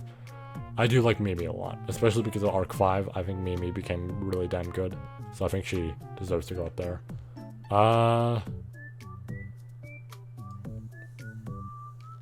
Yeah, you know what, no, like, I'm being real. I think he does deserve to go up there. I think Todd, like, has had enough in terms of, building this very cautious, but almost, like, psychotic, killer, right? Like, this, employee of the, like, you know, the Vlachian Empire that, like, you know, they've done well with him. But I think that is A tier overall. Just double checking to be sure, right? We don't have anything else. There's Flop. There is Flop. You know what, Flop and Medium I think should go up there. Generally, they're both pretty damn good. I think both of them should actually go up there. Where's Medium? There's Medium. They're both actually really good. Arc 7 has introduced some really damn good characters. I think that's good. I think that actually is good. So we'll move on to B tier. Alright. So I think it's generally pretty easy. Or not. Well, no, it is B tier. Okay. Generally pretty easy to put a few of them in here. Anastasia's interesting. I do like her, you know, a decent bit, but there isn't, you know, an insane amount there and everything. Especially because, like, okay, Arc 6, you know, we have this Echidna, who's also pretty good, right? but it's like that's the one we get more building on, right? It's a weird thing where it's like we get building on one over the other with these types of scenarios and shit like that, like the third arc and everything. It's like, oh, here's Anastasia and learning a bit about her, but then it's like 5 is like half and half, and then 6 is just this, so it's like, you know, but she is neat. Do like her, right? I feel like making Please Die this, like, close, it looks bad almost, because then it's like, well, what does it say for these characters? But, you know. I think there's a lot of characters who could honestly just go in this tier. Like, Tarita, I believe is her name. I honestly am forgetting some of the names, I'm not gonna lie. I think she can go there. She's interesting, but I do want, you know, to see more out of her in order to get a better opinion. Who else? Fortuna is great, right? Seeing as she's a dead character, this is a good placement. Presumably dead, I guess. Speaking of which, Sirius is great, but I do want more out of her. I know this might sound shocking to put... Actually, no, I'm going to put Sirius higher, because I do have a bigger opinion about Sirius and everything, and I do like more, so I should have actually put her in A tier, but we fixed that. Right, we can easily fix that. No problem. Roswell I like a decent bit, but I don't know. There's something about him, like in terms of just, like not even just character-wise and just like writing and all that, that I do wish there was more to him, in a way. Like I do wish I could get more enjoyment, but I feel like generally B is how I feel with him. And speaking of characters, you know, in a similar field, I'm not actually super, like, out of all, you know, the possible knights, Reinhardt is the lowest for me. He's cool, and, you know, for an overpowered character, I'm usually not huge on overpowered characters, right, that type of spiel. For that, he's pretty damn nice, right? I like him, which is shocking because of that. But, that said, there's not, at least it doesn't feel like there's a whole lot to him. The backstory stuff is interesting, right, relating to the White Whale and Teresia and all that. I do like that a lot. But, I don't know, there's just not enough out of him right now for me to be like, oh, well, I think, you know, he's deserving of more than that and everything, right? I do like the general character thing of he feels like he wish he could, like, do more for himself in terms of getting better and everything, because a lot of his, general fighting stuff is, like, this is why I like him as an overpowered character, really. A lot of his fighting stuff is more so revolves around he has a lot of divine protections, and it just results in him being like the best. So it kind of sucks for him because he doesn't actually get to be like properly strong, much like how, you know, Julius could be or something like that, right? He's just strong because he gets to be. So I do like that, but I do wish there was more out of him that I, like, you know, could make me enjoy him more and put him higher up. Speaking of, you know, strong sword people, Cecilis, he's getting up there, I can't lie, right? He's actually moving up, if anything. But, you know, he's neat, quick man, right? Quick with swords, all that. He's cool. I'm liking it. He might actually get higher, right? But for now, B tier I think is good for him.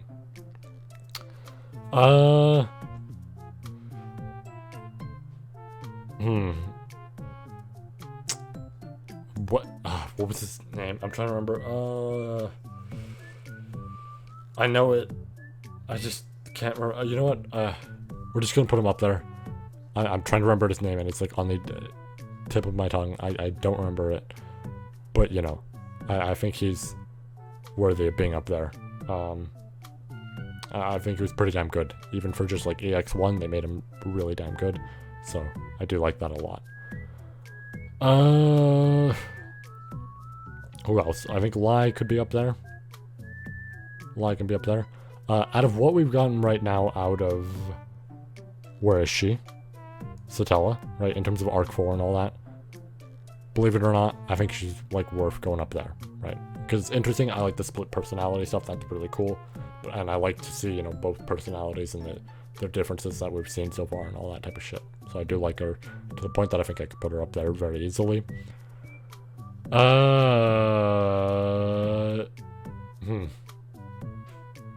There was somebody I saw that I did want to rank, and I was actually thinking about where... Yorna. I'm putting her in B, but honestly, if I really did have to rank her, she'd probably be pretty damn high B. She's honestly, you know what, fuck it. She's gonna be the only one we move up. Because while I do feel like there's a mishmash of people there generally, maybe we will sort this out, actually. I might just sort this out, just to figure it out. But, like, you know, for now, we'll move her up there. Honestly, I feel like most of these placements are right, other than, like, you could be further back. You could be more forward. Yeah, I think that's good, actually. And then, yeah, fuck it, let's just do this now. Just because, here-ish, and then, like, here-ish. Yeah.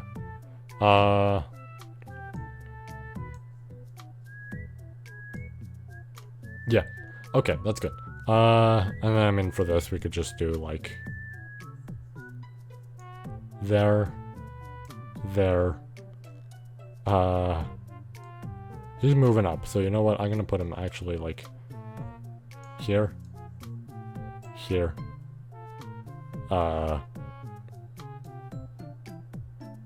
here, and then, yeah, I think that's good. Okay.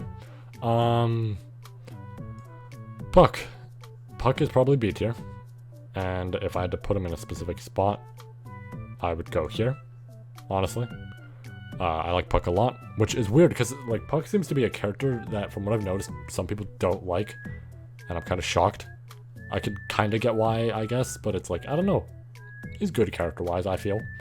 Then again, I've noticed some characters are like that, and the only one I agree with people for the most part is, you know. But other than that, it's like, interesting. Frederica, I think is worthy of B. She'd probably be a low B just because, here's the thing, I find her very interesting and I would like to see more out of her, right? And I think reading Arc 4 genuinely did help me get a better opinion of her. But that said, at least from what I've read right now, I haven't read the new volume of Arc 7. I don't know about anything there. Because I have heard some things, but I don't know about, like, you know, certain shit, right? Because I know, like, characters are there now in Arc 7. I don't know if she's there. But she hasn't gotten a whole lot. And maybe that's because, you know, she's supposed to be, like, a maid while the other two actually get to do shit, right? But it's like, I don't know, I do wish there was more out of her, especially because, you know, she actually can fight and everything. Who else do we want to put up there? Feld. I think Feld should go up there. She would be, like, higher, like, up there. Honestly, I like her as a character generally already in terms of the personality they've given her and everything, right? And this whole thing of her being poor and, like, managing to get into the selection mostly because of, you know, the general bloodline and all that, right? Like, her hair, her eyes, all that. That said, though, I do, like, you know, of course I do want to get more out of her, and I feel like she could improve with that. It's just, like, she's going to be an important story point, so I feel, you know, while she doesn't have much right now and she'll be down here, she could very easily go up, right? That type of thing. Alright, continuing on. Who else would be B tier for me? Who else? Honestly, I'm going to leave C unranked, is what we're going to do, right? I think C will be our unranked tier. We'll even write that down of just or like the order. Order not important. Because it might look weird out of context. Okay. Priscilla's worthy of being B tier, I would say. I think she'd be high up there. She's getting better thanks to Arc 7, so, you know, it's interesting to see, and I like to see more of the writing with her. And I don't mind her as a character at all, right? I think she's actually well done. It's just more so we got to see more out of her, and Arc 7 is the big thing where we're learning more. EX5 also might help a whole lot, because, you know, I still got to get to reading that, and I know she's the main focus there. Speaking of things that, you know, involve Arc 7 and EX5 and all that, Vincent can be up there. I would say he's, like, here-ish. He's good, right? I like what they're doing with him so far, and all that, and everything. That might honestly be it. that might honestly be it, because I think everybody else would just be C, or something like that. I think they would just be C. I'm thinking about it. I'm looking. Pandora's actually, you know what? I will put Pandora higher than most because I'm intrigued to see what they do with her. I'll put her low, but I'm intrigued to see what they like possibly do with her more and everything. Because she's an interesting character in there, and I really want to know more. Other than that, though, I think most of these we can put in there. Like Archie is cool, but I don't know a whole lot. Archie's neat, right? But you know, he's dead, and also he was just part of the backstory and all that. I mean, that's Balleroy or whatever from Arc 7. He was neat, also dead. The Prime Minister, I think, from Arc 7 is what I think that is. Don't really know much on him at the moment, right? Haven't seen him a whole lot, right? Even though he's like essentially the villain. Felix's dad, he was an asshole, right? And I do like how he was written, but he's also dead, and we don't have a whole lot of him. Neat, but you know, overall this like tier is just neat. I'm not gonna butcher his name, but I do know his name, and you know he's from like EX2 and all that, and he has like the interesting eyebrows while also being bald later in the series type of look. So you know I think he should be up there, right? Just because I don't know, it's not a whole lot in terms of him. Carmilla, we don't know a whole lot, so there. Carol.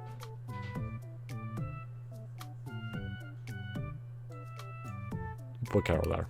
We'll put Carol there. I do actually like Carol. And you know what? Speaking of which, I forgot his fucking name. Why did I forget his name? We'll put him up here. Yeah, I think that's a good spot. I forgot his fucking name somehow. But he can go up there.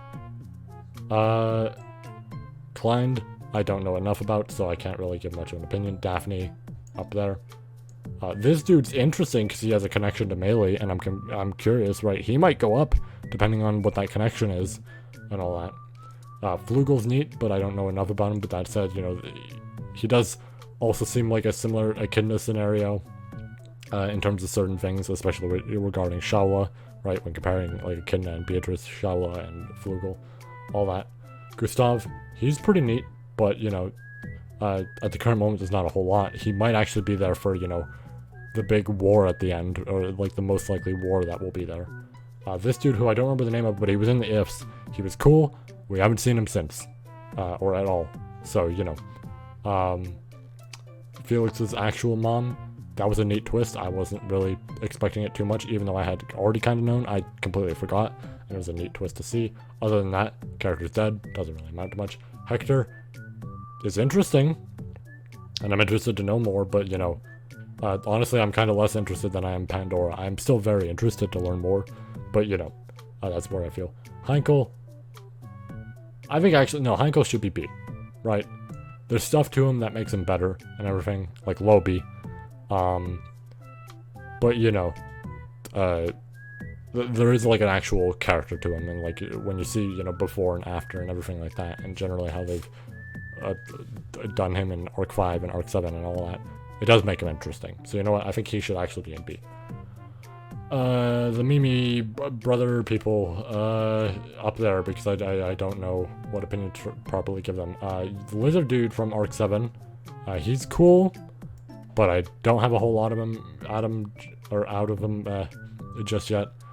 I don't remember her name, but she was also in Arc 7. She was neat.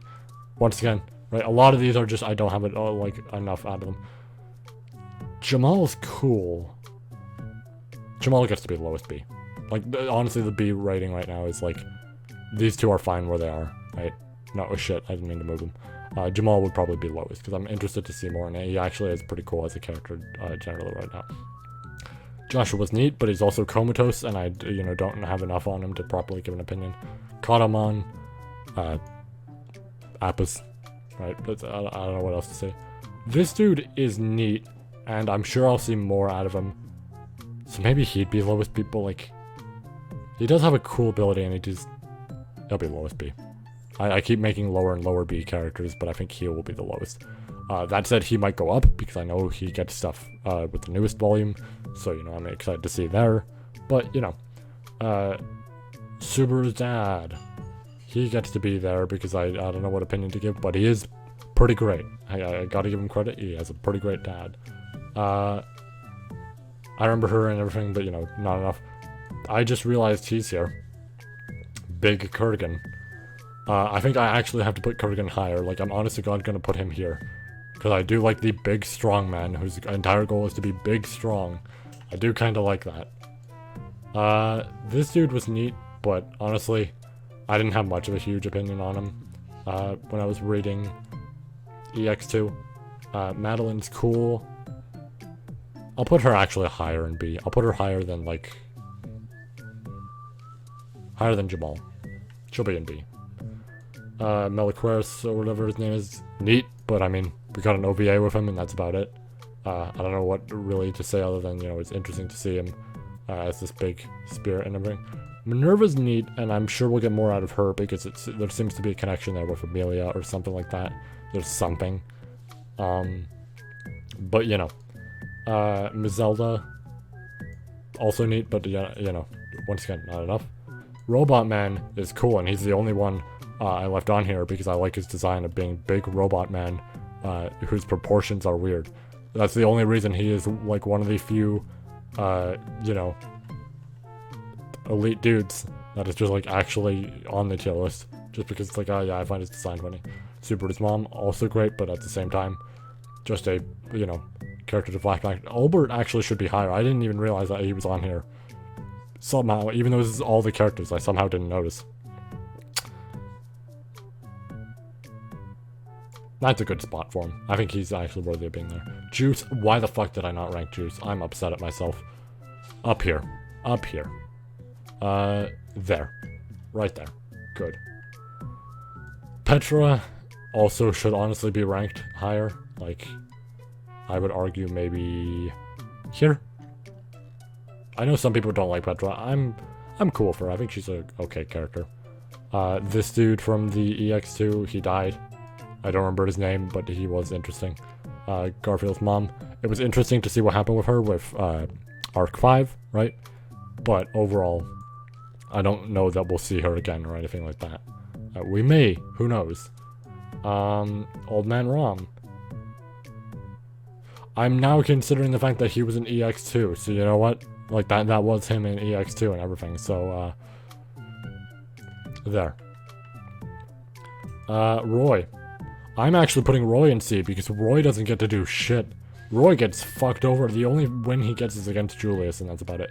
Ryuzu should be higher than C. I think.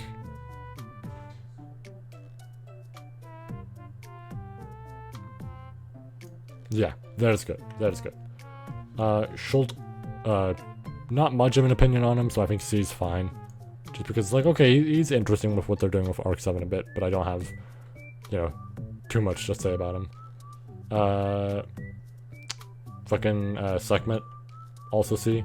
Interesting, right? But, you know, don't know enough. Sphinx, probably would be C too, because, like, she's cool, or, yeah, like, she's cool, but we just don't get enough, right? She's really cool. I do actually want to rank her. It's just like, no, you know what, we'll put her higher than that, dude. She is actually neat enough that I think she is worthy of that. Stride, here's the thing. I don't know enough about him. I haven't seen the actual proper, like, side stories and all that relating to him. So I think if I read those, I might get a proper opinion. But out of what I've seen with, like, the third EX volume, he's neat. We'll put him in C for now. Right? He's cool. Right? I want to see more. Especially because, you know, he is, like, or he was the previous, dude who had the, like, pride authority. So I'm curious to see what's going on there. This girl was cool because she was, you know, like, the, one of the wives of Regulus, and it was neat to see the development with her and Amelia and all that and what happened. The other Mimi brother, I don't remember which ones, like their names and all that. Well, I do remember, like, I think I remember, I don't know, one of their names, but, you know. Typhon, up there, same shit. This dude's cool, and honestly, I almost do want to rank him. But there isn't actually enough, I feel, that I could properly give a rank. I'm gonna be real, this is another case of, like, I wish they had, like, there's a lot of the people, that, you know, I feel like I would like more out of so I can get a proper, bigger opinion of, because the only one we have there right now is Tarita. But yeah, I do wish we could get more out of the others if we could, just for the sake of, yeah, then I'd get a better opinion. Big old dragon. I mean, I know he's, you know, one of the most important parts of the plot, but we don't have too much with him just yet, so I think there's good. Yeah, I think that's good for him. This dude who I did like the most out of all of them, but I feel like there's still not, Nah, I did actually like him enough that I feel like I could put him there. Honest to God, I feel like I could put him there. The other two I did like, but I did like him the most. Like, I liked him a lot. And then big old womanizer man. He's neat, I guess, right? I don't know. C tier overall. And yeah. So that should be pretty much the whole list, right? So we got the please die. We got this, which isn't really important in terms of order. That's my general B tier there, right? A tier, S tier, and then top 10. That's generally how I feel about these characters. So, you know, there we go, right? I'm sure this is these are some opinions that I'm sure some people wanted to know for a while now, and I mean, there you have it. Right now you know what characters I would put where, right, if I had to actually rank them. It's just generally how I feel about their writing, all that, how they build those characters, everything. How interesting I may find, you know, some of their abilities, all that. But yeah, I think we're good. Except, I almost forgot one more thing. I almost forgot. See, we gotta make a row above, and then we gotta color it, and then we gotta just make that like light blue, and just do.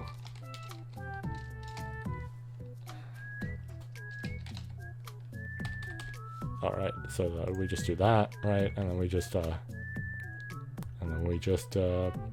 them there. Okay, so anyways, yeah, so that's about it for this video. Take care. Have yourselves a great night. I guess this will be a bit of a break from ReZero for a bit. I mean, technically speaking, the next thing is, you know, the next Arc 7 volume review. And after that, we will be taking a proper break from the series. Because I'm a little bit, I can't lie, I'm a bit burnout after everything we've done. So there's that. But it's just like, I don't know, it's more so a thing of, you know, we've done a lot. This was the big end point, and I still plan on doing, you know, theory type of videos or stuff that I want to talk about with it. But we did most of the reviews at this point. Like all of what I wanted to accomplish in terms of that. We're still going to do Arc 7 reviews. I'm still, you know, going to go through the series and make videos on it. It's just generally now, I feel like this will slow down in terms of the channel content and all that stuff, or rather ReZero focused channel content. I think now we will actually be able to do other stuff and everything. I'll be able to do some of the big projects I wanted to, right? And I think we'll be fine there. It's kind of unfortunate, but this was the expected result. I mentioned to expect this with the Arc 7 video, and I think even the Arc 6 video, that this would be essentially the point where things kind of slow down a bit. But yeah, we've hit that point, and it's interesting. But, you know, we'll do the next Arc 7 volume review. There's still that. There's still more to come, of course, right? In terms of just not even the volumes, but also all the other videos. But this does, of course, give me the time to do what I want to in terms of some of the videos, and I do like that, because it's like, I don't want this to be the only focus I have on the channel, right? I'm not necessarily a ReZero channel. You can view me in that way, and I'm fine with that if you want to view me as that. However, I'm not going to view myself as a ReZero channel. I am somebody who I feel is doing a whole bunch of content, right? I'm doing a variety of stuff that I just want to generally talk about, do, you know, all that type of shit. So for now, we might take a bit of a slower route with everything. I'll try and get the next volume out, like review out, as soon as all the translations are done, or rather the day after. But yeah, after that, we'll see where we go from there. So thank you all for listening. Have yourselves a great night. take care, and yeah, see you all with the next video. Squirtle, squirt!